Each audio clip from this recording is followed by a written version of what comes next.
Do you like the movies? Then you must be familiar with the Anti-camcording Act of 2010. In other words, the Republic Act number 188. If not, maybe you could recognize at least one of these clips. I believe you are more than used to seeing awareness videos such as these just before they play the movie of your choice. They do have one thing in common. They introduce to the audience the consequences of the anti-camcording law, which its violators would be entitled to face. But what is it about this anti-camcording law? I am David De Leon, and I am here to shed some light on this Republic Act number 188 for all you moviegoers out there.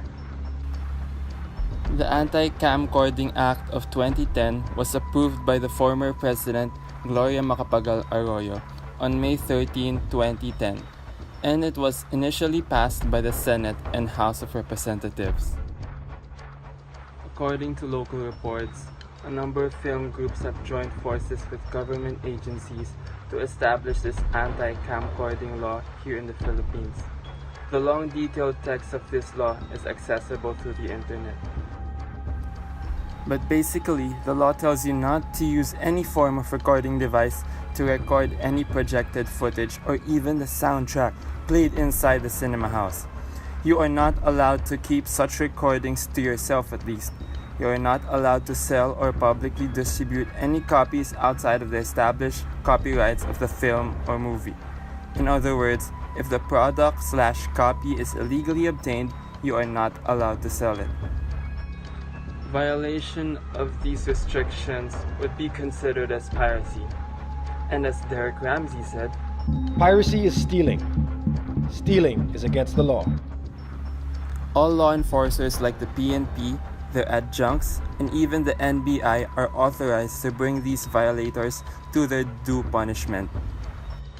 A group widely responsible for bringing the majority of these violators to justice is a government agency called the Optical Media Board, or the OMB.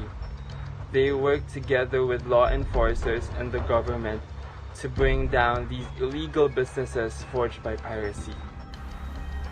All offenders of this law would be subject to pay a fine of 50,000 to 750,000 pesos. If the offender is a local, he or she will face imprisonment for 6 months up to 6 years. If the offender is an alien, or a foreigner to be exact, he shall face quick deportation after paying the fine for the violation. Piracy does not only exist in the form of DVDs or CDs. Many come in the form of illegally distributed files easily downloaded from the internet, from websites like Pirate Bay and Movie 4K. They too should equally share guilt in violation of this law.